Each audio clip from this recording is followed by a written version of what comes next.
چہرے کا گوشت اترا ہوا ہوگا. یہ بکاری ہے. یہ پیسے مانگنا، لوگوں سے سوال کرنا، یہ اسلام میں بہت مذموم عمل ہے. تو آئیے قرآن کریم کی، چونکہ ہم آیات کافی ساری ہیں اور وقت ہمارے پاس بڑا محدود ہوتا ہے. اللہ اکبر. سورہ البقرہ کی آیات. فرمایا اعوذ باللہ من الشیطان الرجیم بسم اللہ الرحمن الرحیم الذين يأكلون الربا لا يقومون إلا كما يقوم الذي يتخبطه الشيطان من المس ذلك بأنهم قالوا إنما البيع مثل الربا وأحل الله البيع وحرم الربا فمن جاءه موعظة من ربه فانتهى فله ما سلف وأمره إلى الله ومن عاد فأولئك أصحاب النار هم فيها خالدون. فرمایا وہ لوگ جو سود کھاتے ہیں، یأکلون الربا، ربا سود کو کہتے ہیں، لا یقومون، وہ قیامت کے دن نہیں اٹھ سکیں گے، الا کما یقوم الذی یتخبطہ الشیطان من المس، مگر ان کی حالت ہوگی کہ اس شخص کی طرح جس کو شیطان نے چھو کر بولا کر دیا، پاگل کر دیا ہے.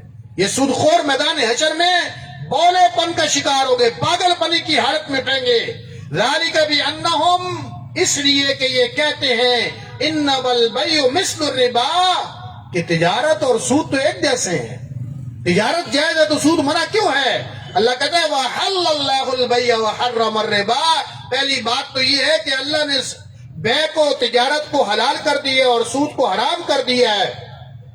فَمَنْ جَاءَهُ مَوْعِظَةٌ مِّن رَّبِّهِ، جس بندے کے پاس اللہ کی طرف سے یہ نصیحت آئے، فَانْتَهَا، وہ رک جائے، فَلَهُ مَا سَلَف، جو پیچھے ہو چکا ہے وہ اسی کا ہے، وَأَمْرُهُ إِلَى اللَّهِ، اب اس کا کیس اللہ کی عدالت میں ہے، چاہے تو اللہ معاف کر دے، چاہے تو اللہ سزا دے. وَمَنْ عَادَ فَأُولَئِكَ أَصْحَابُ النَّارِ، قرآن کے اس حکم کے بعد جو شخص دوبارہ سود میں جائے گا اس کا ٹھکانہ جہنم کی آگ ہے.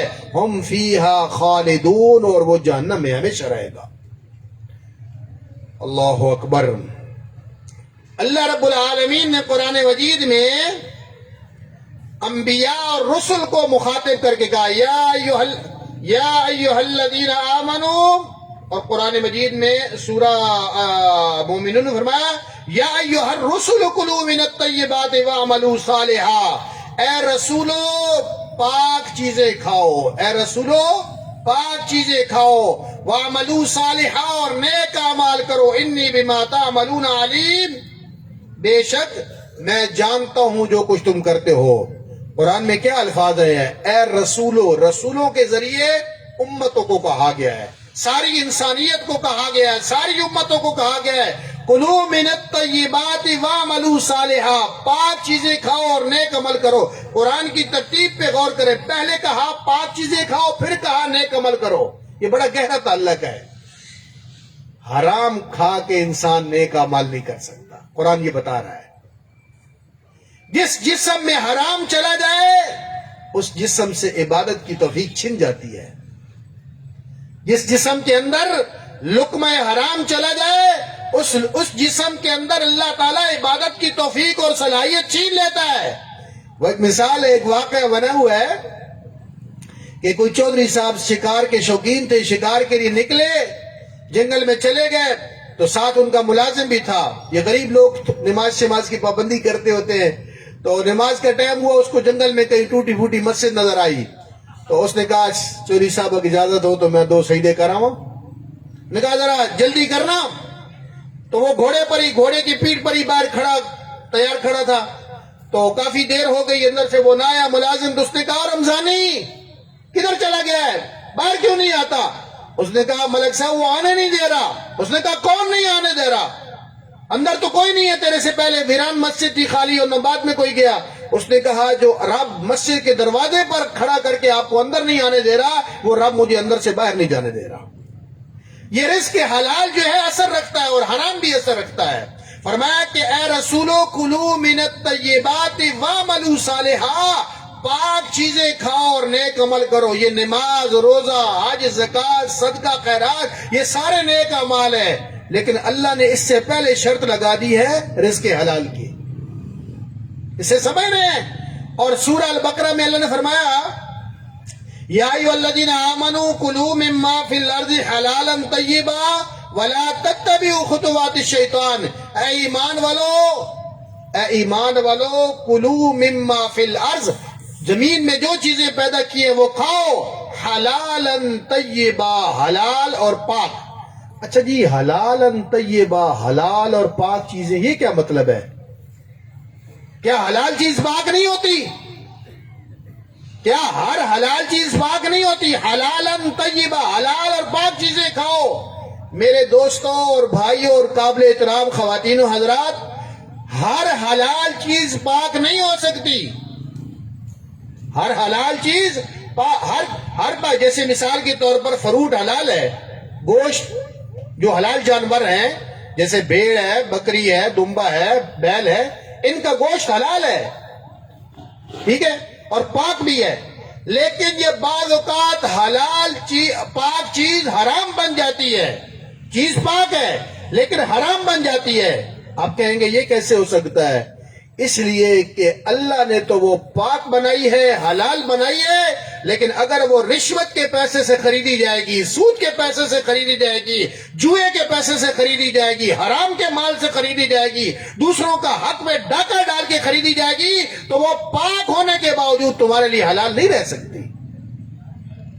اس لیے اللہ نے کہا کلوا مما فی الارض حلالا طیبا، حلال اور طیب چیز کھاؤ، پاک کے ساتھ حلال بھی ہونا ضروری ہے، اور حلال تب ہوگی۔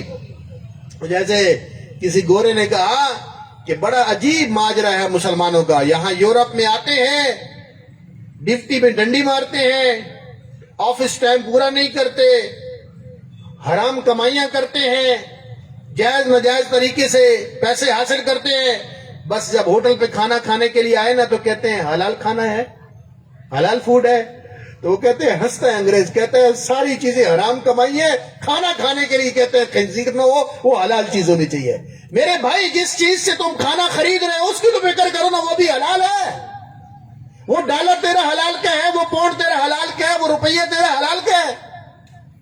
اس لیے اللہ نے کہا کہ پاک چیزوں کو، حلال چیزوں کو استعمال کرو۔ پاک چیزیں حرام ہو جاتی ہیں جب ان کو لینے کے ذرائع اور اسباب حرام ہو جائیں، اور حرام ذرائع کے اندر ایک بڑا ذریعہ سود کا ہے۔ نبی صلی اللہ علیہ وسلم نے فرمایا کہ ایک وقت آئے گا کہ سود اتنا عام ہو جائے گا کہ کچھ لوگ براہ راست سود میں ملوث ہو جائیں گے، اور کچھ وہ ہوں گے جن کو گرد و غبار سے نہیں بچ پائیں گے۔ کسی نہ کسی طریقے سے معاشرے میں سود عام ہو جائے، اور اتنا کبیرہ اور کبھی گناہ ہے، اتنا کبھی جرم ہے یہ۔ ایک تو اللہ نے سزا دی ہے کہ وہ روز محشر پاگل بن کے اٹھیں گے۔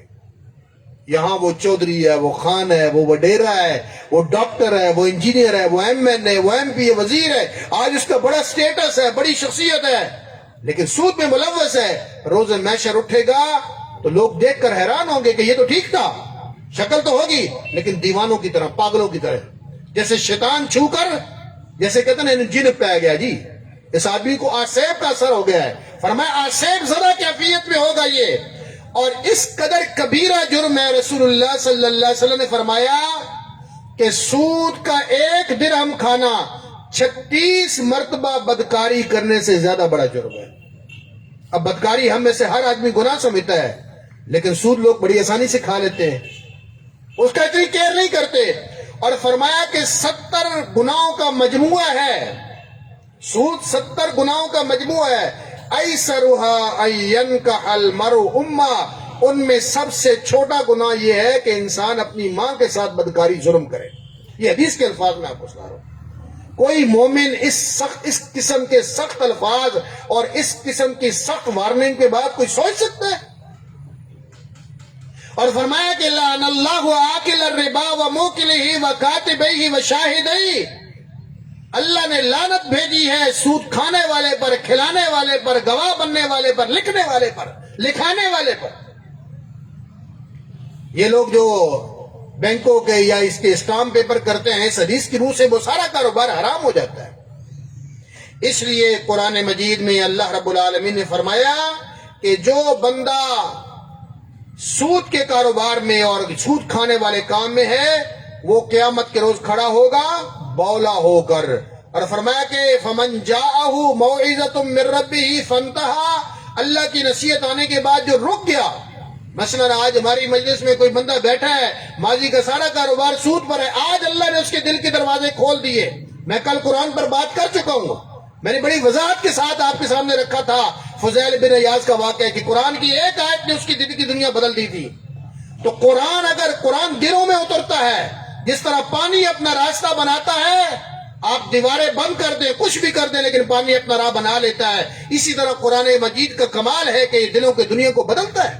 ہاں اگر خدا نخواستہ دل مردہ نہیں ہوا تو، اگر ایمان کی رمق باقی ہو تو قرآن ضرور اثر کرتا ہے. تو فرمایا بالا فانتہا، رک گیا، فلہو ما سلف. اب بندہ کہے جی میں توبہ تو کر چکا ہوں لیکن میں تو اتنا سود دیا ہے، اتنا لیا ہے لوگوں سے سود.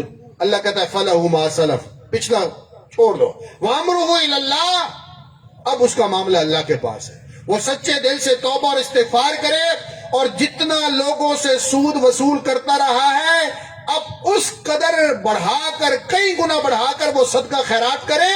جس طرح غریبوں کا خون چوستا رہا ہے اس طرح مظلوموں، مجبوروں، مقہوروں کی مدد کرے، اور اس حد تک وہ اللہ کی راہ میں دے کہ اس کے دل سے آواز آئے کہ اب میرا اللہ مجھ سے راضی ہو گیا ہوگا.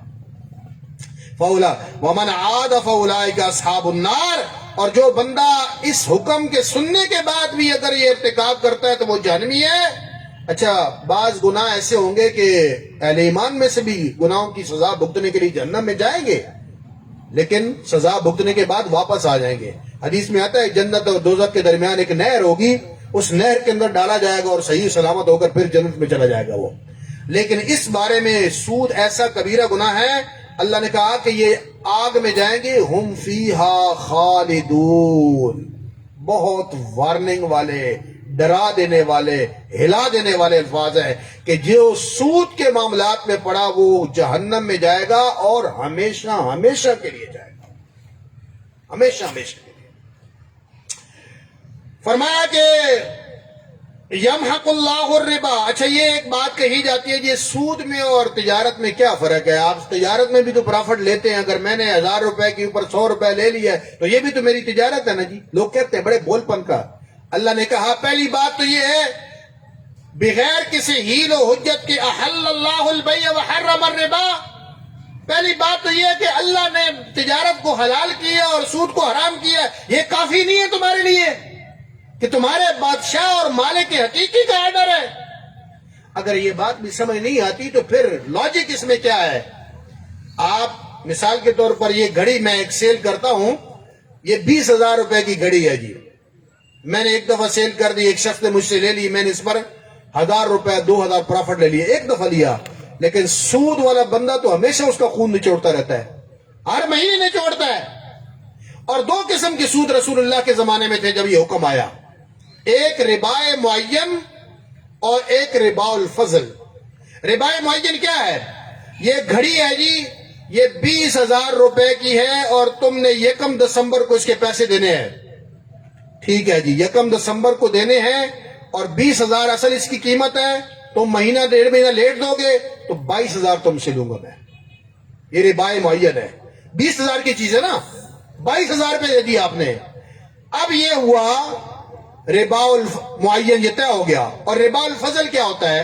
ربا الفضل یہ تھا کہ 20,000 روپے کی چیز ہے اور آپ نے کہا کہ مہینے بعد آپ کو پیسے دے دوں گا اور اس کے اوپر 1,000 آپ نے سود رکھا. اب وہ مہینہ آ گیا، اگلے بندے کے حالات خراب ہو گئے، پیسوں کا انتظام نہ ہوا، آپ آگے لینے کے لیے، ہاں بھائی میرے پیسے کٹ. یار حالات بہت خراب ہے، لاک ڈاؤن لگ گیا ہے، کاروبار نہیں چلا، بچہ بیمار ہو گیا ہے.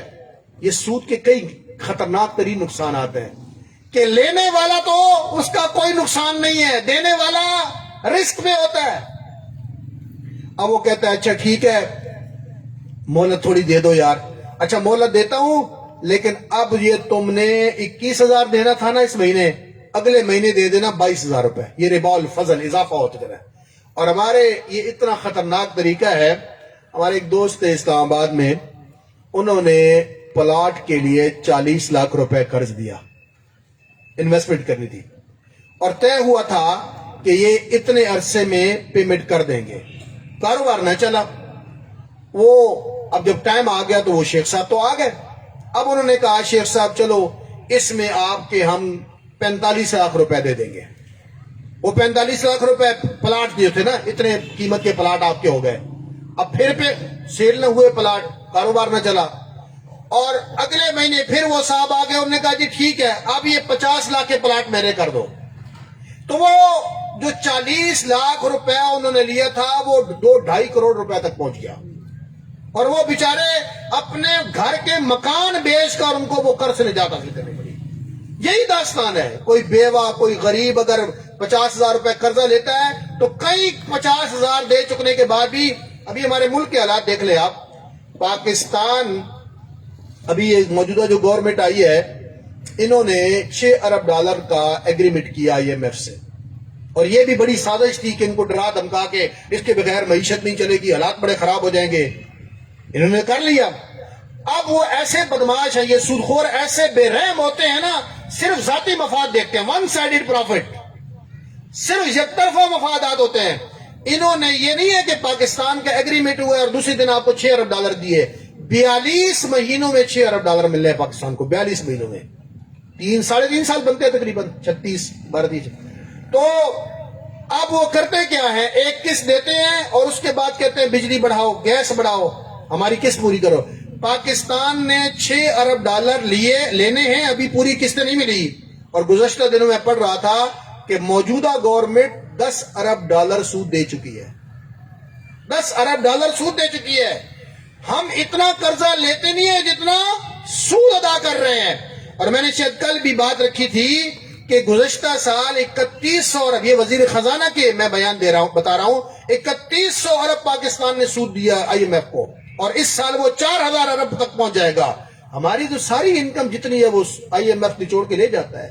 اس لیے یہ قرآن مجید مذاق نہیں ہے کہ اس کے احکامات کو آپ ہوا میں اڑا دو گے. کل میں نے آپ کے سامنے حضرت علی رضی اللہ تعالیٰ عنہ کی وہ حدیث جو حضور سے روایت ہے, اس کے الفاظ کیا تھے؟ فرمایا هو الفصل ليس بالهزل. قرآن کلیئر بات کرتا ہے, فیصلہ کن بات کرتا ہے, قرآن کوئی مذاق نہیں ہے. اور فرمایا کہ جو تکبر اور غرور کر کے قرآن کی بات کو نہیں مانے گا, اللہ اس کی کمر کو توڑ کے رکھ دے گا. ساڑھی کمر ٹوٹی پہلے جی. آئے روز بجلی کے بل, گیس کے بل, قیمتیں بڑھ رہی ہیں, پیٹرول بڑھ رہا ہے. آج اگر میں کہتا ہوں ہمارا ملک سود سے توبہ کر لے اور رجوع کر لیں, اور ایسے دیندار حکمران آ جائیں جو کہیں ہم اللہ اور اس کے رسول سے جنگ بندی کا اعلان کرتے ہیں, نہیں کریں گے یہ کام, آج بھی ہمارا ملک اپنے پاؤں پہ کھڑا ہو سکتا ہے اور ہماری مصیبتیں اور مشکلات کا دروازہ بند ہو سکتا ہے. اب آگے ذرا قرآن مجید کی آیات سنیں, اس سے بڑی سخت بات کہی ہے. فرمایا یمحق اللہ الربا ویربی الصدقات, اللہ سود کی جڑ کاٹتا ہے, یمحق مٹاتا ہے, ویربی الصدقات اور صدقات کو بڑھاتا ہے. اگر 1 روپے آپ دے دیں تو اللہ تعالیٰ اس کو بڑھاتے بڑھاتے قیامت کے دن لاکھوں روپے میں بدل دے گا. لیکن سود جو ہے اللہ کہتا ہے میں اس کی جڑ کاٹتا ہوں. سود میں پڑھ کر کوئی کامیاب نہیں ہو سکتا. اور واللہ لا يحب كل کفار اثیم, اللہ ہر ناشکرے اور نافرمان گناہگار کو ناپسند کرتا ہے. اگلی آیات سنیں.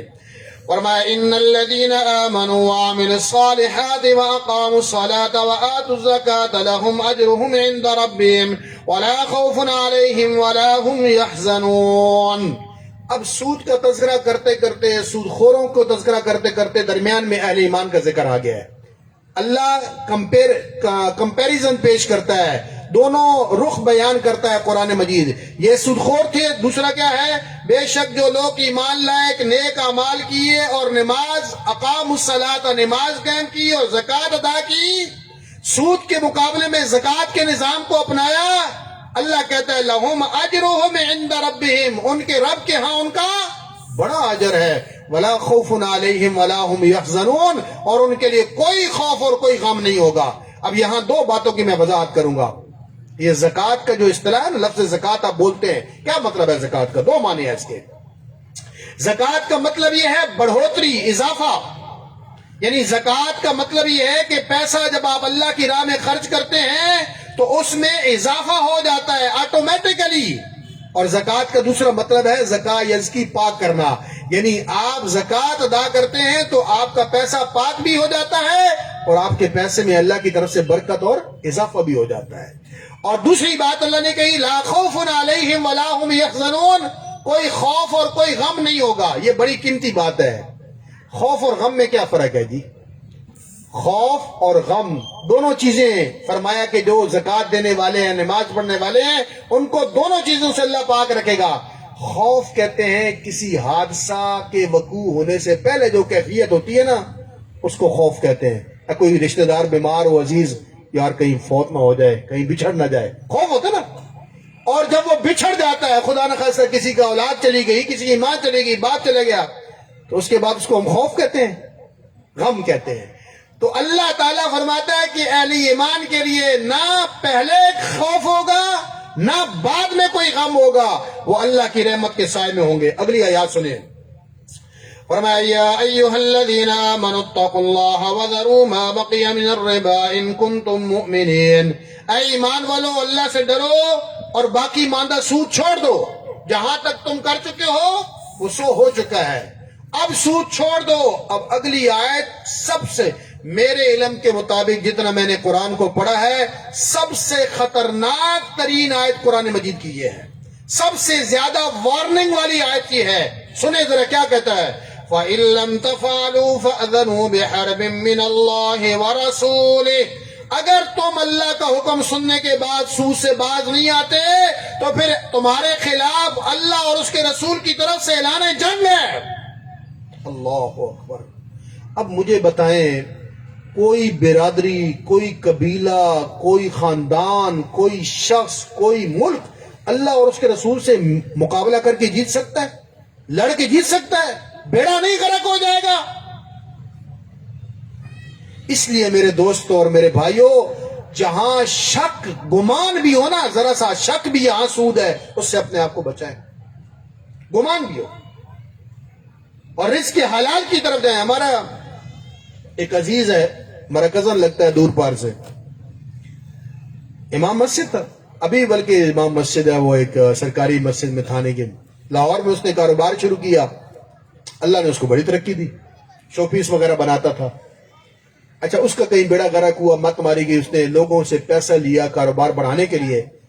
اللہ اس کو رزق دے رہا تھا، اس نے گاڑی لے لی، مکان خرید لے لیا، اسلام لاہور کی بڑی مارکیٹوں میں اس نے اپنی مارکیٹ بنا لی. اب اس نے سود پہ پیسے لے لیے، سود پہ پیسے لیے کہ ذرا کاروبار کو اور پھیلا دوں. اللہ نے ایسا ریورس گیئر لگایا، ایسا ریورس گیئر لگایا، دکانیں بک گئی، گاڑی بک گئی، مکان بک گیا. اور میں آپ کو اپنے خاندان کا یہ واقعہ بتا رہا ہوں کہ وہ بیمار، میں نے ایک دفعہ دوسرے کزن کو فون کیا اور پوچھا اس کا کیا حال ہے، کہنے لگے جی بیمار ہے، کھانسی لگی ہوئی ہے اور سیرپ لینے کے لیے اس کے پاس پیسے نہیں ہے. کہاں لاکھوں روپے میں تھا، لوگ دیکھتے تھے، حسرت کرتے تھے. اس لیے کبھی بھی خود بھی اپنی اولاد کو یہ سبق سمجھا کے جائیں کہ سود والے دروازے میں داخل مت ہونا، سوائے تباہی اور بربادی کے کچھ نہیں ہے. یہ نرالا سویٹ کا نام آپ نے سنا ہے؟ نرالا سویٹ، یہ لاہور کی بڑی مشہور سویٹ ہے.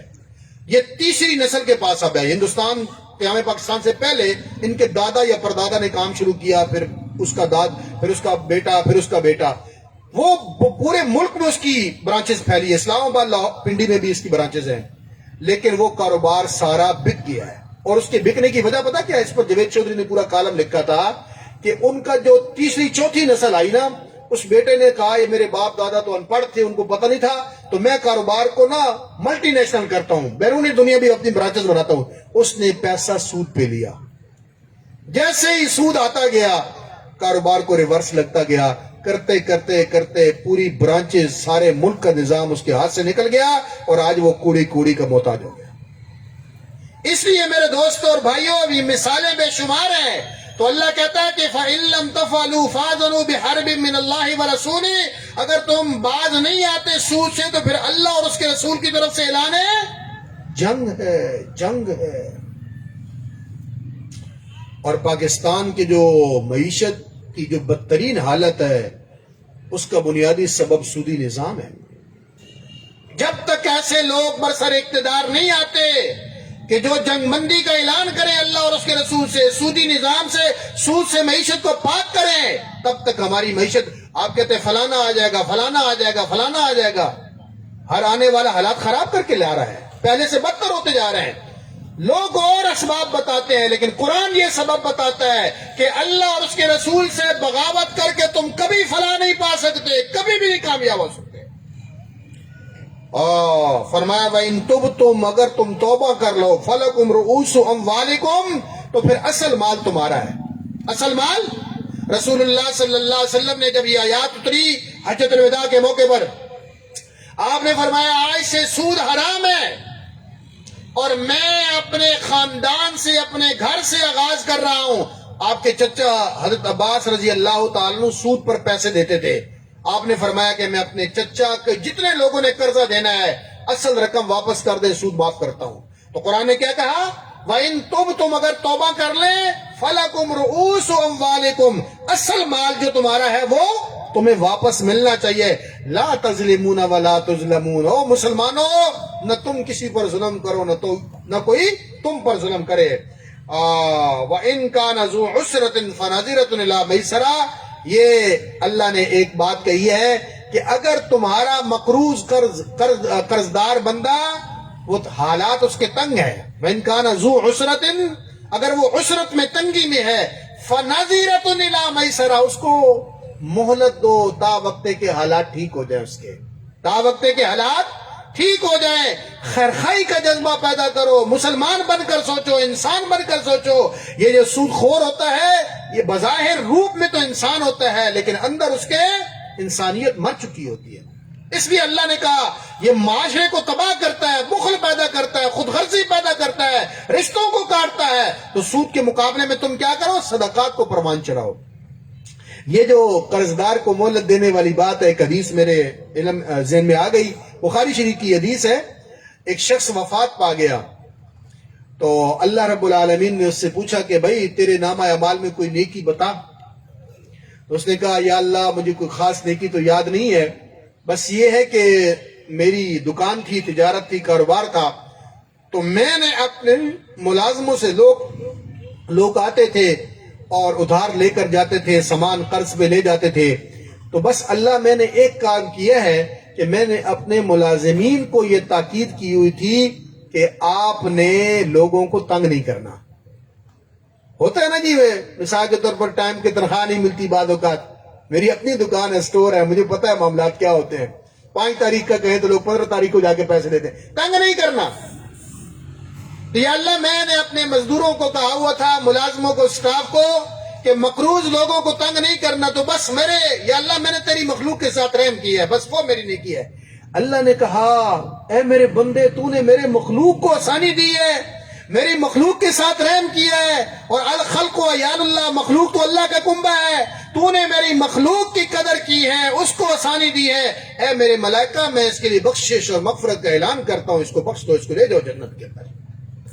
وَإِن كَانَ ذُو عُسْرَةٍ فَنَظِرَةٌ إِلَىٰ مَيْسَرَةٍ، بعض اوقات لین دین کرتے ہیں نا قرض کا، قرض معاف نہیں ہوتا، شہید کا بھی قرض معاف نہیں ہے، اچھی چیز نہیں ہے کہ کسی کا قرضہ لینے کے بعد دبا لیا جائے۔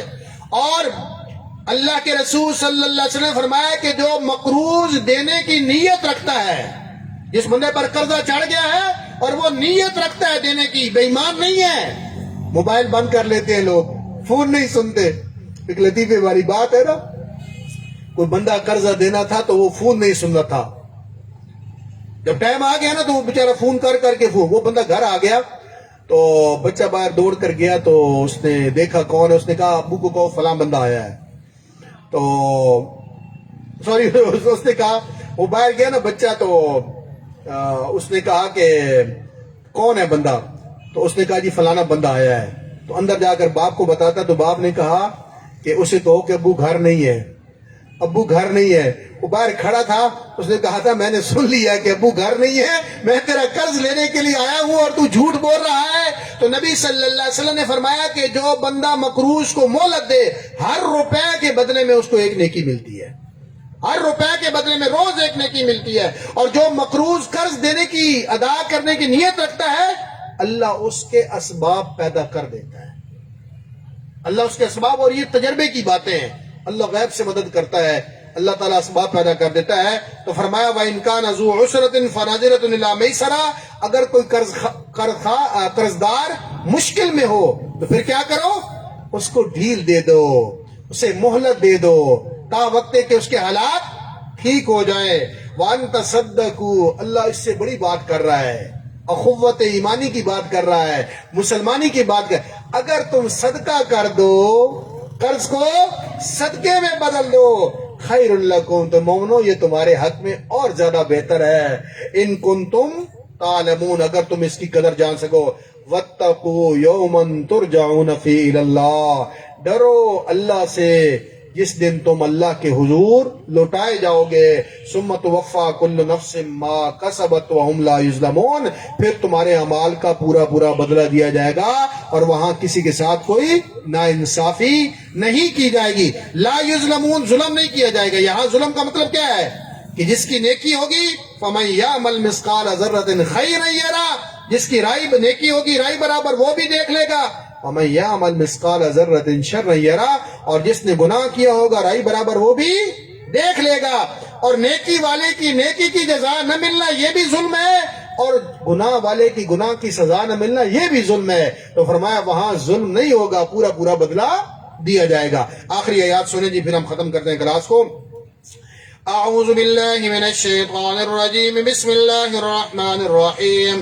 یا ایہا الذین آمنوا ان کثیرا من الاحبار والرہبان لیأکلون اموال الناس بالباطل ویصدون عن سبیل اللہ والذین یکنزون الذهب والفضة ولا ينفقونها في سبيل الله فبشرهم بعذاب أليم يوم يحمى عليها في نار جهنم فتقوى بها جباههم وجنوبهم وظهورهم هذا ما كنزتم لأنفسكم فذوقوا ما كنتم تكنزون.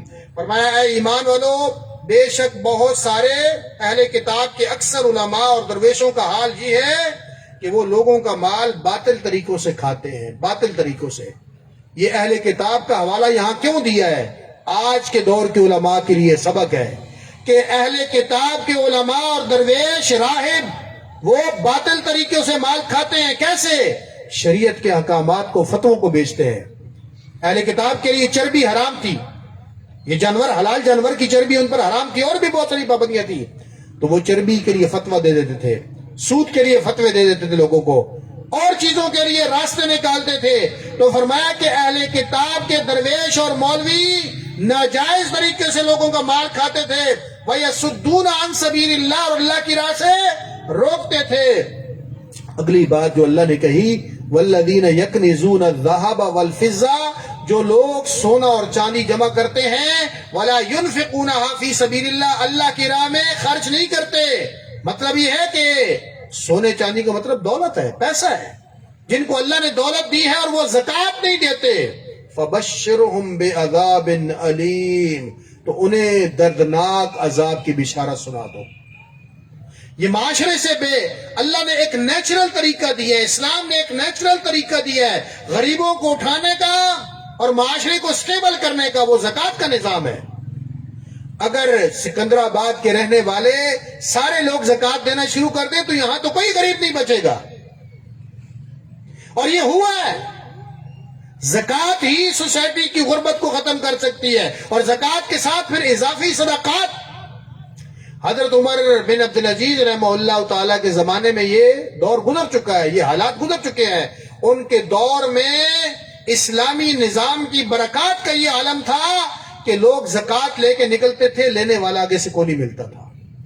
شہر کے لوگ دیہاتوں میں جاتے تھے کہ شاید دیہاتوں میں کوئی غریب مل جائے، تو جیسے ہی کوئی اجنبی بندہ دیہاتوں میں داخل ہوتا وہ بھاگ کر آگے سے آتے، کہتے شکر ہے یار تم مسافر آئے ہو، مسافر پر زکوٰۃ لگتی ہے. تو وہ کہتا ہے میرے بھائیو میں تو سفر کر کے اس لیے آئے ہوں کہ تمہیں زکوٰۃ دوں گا. تو وہ کہتے ہیں اللہ کا شکر ہے ہم تو سب خوشحال ہو گئے، ہم زکوٰۃ لینے والے نہیں دینے والے ہیں. تو اسلامی نظام کی برکت ہے. اور یہ دنیا ساری جو اس وقت جنگ چل رہی ہے، یہ پارٹیاں، یہ نظام صرف ایک ہی ہے کہ خدا کا قانون دنیا میں غالب نہ ہو. ابھی پچھلے دنوں آپ حضرات نے شاید خبر پڑھی ہو، جرمنی نے افغانستان کو آفر کی ہے کہ اگر تم شریعت کا قانون نافذ نہ کرو تو ہم تمہیں $1 بلین مدد دیں گے. $1 بلین. آپ اندازہ لگائیں کہ طالبان سے جھگڑا نہیں ہے، جھگڑا اللہ کے نظام سے ہے. اور ساری دنیا کا عالم کفر یہی چاہتا ہے کہ دنیا پر اللہ کا قانون غالب نہ آئے. اگر کسی بھی ایک ملک میں اللہ کا قانون نافذ ہو گیا تو پوری دنیا پر اس کے اثرات آ جائیں گے، پوری دنیا پر. اور میں آپ حضرات سے عرض کروں، وقت ختم ہو رہا ہے. یہ زکوٰۃ کا جو نظام ہے، حضرت معاذ بن جبل رضی اللہ تعالیٰ عنہ یمن کے گورنر تھے، تو عمر بن خطاب رضی اللہ عنہ کا دور تھا.